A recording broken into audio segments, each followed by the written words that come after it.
ناظرین، ملک بھر میں جاری ڈینگی کے وار مری میں بھی پائے جانے والی جڑی بوٹی جو کہ ڈینگی بخار کی ادویات بنانے کے لیے کام آتی ہے، جو کہ ایک عام جڑی بوٹی ہے، لیکن اب مری میں بھی ختم ہوتی جا رہی ہے۔ اس کے کیا فائدے ہیں، اس حوالے سے مزید جانتے ہیں اپنے نمائندے سید احمد سے۔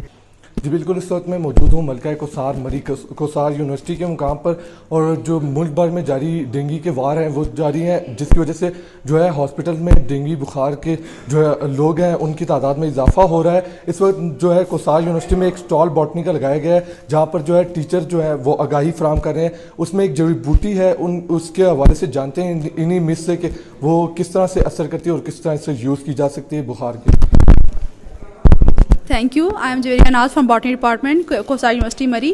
اور یہاں پہ اسٹال میں بہت سارے میڈیسنل پلانٹس ہم نے مری کے لوکل ویجیٹیشن سے کلیکٹ کیے ہوئے ہیں، لیکن ایک اسپیشل یہاں پہ ایک پلانٹ ہے میڈیسنل، جو کہ اتنا ہائیلی میڈیسنل پلانٹ ہے کہ یہ فل اس کے روٹ اسٹیم لیوز سارے میڈیسنل ہیں، ٹھیک ہے۔ اور اس سے ایک میڈیسن بنتی ہے جس کا نام ہے RTMDS، اور وہ یوز کی جاتی ہے ڈینگی بخار کے لیے اسپیشل، اور بہت ہی افیکٹو وہ میڈیسن ہے۔ تو اس پلانٹ سے بنتی ہے، اس کا نام ہے آرٹیمیزیا ولگیرس۔ لیکن افسوس کی بات یہ ہے کہ یہ پلانٹ ریئر ہوتا جا رہا ہے، کیونکہ مری کا یہ لوکل پلانٹ ہے اور اس کو میڈیسن بنانے کے لیے اوور کلیکٹ کیا جا چکا ہے۔ تو اس کا سلوشن یہ ہے کہ اس کو آپ کلٹیویٹ کریں اور پھر فارماسیوٹیکل کمپنیز کو پرووائڈ کریں، ان کو سیل پرچیز کا کام کریں، otherwise this is now in danger. تو یہ یہاں کی لوکل ویجیٹیشن ہے اور یہ ڈینگی بخار کے لیے اس کا جو ہے وہ استعمال کیا جا رہا ہے۔ So it is highly medicinal plant.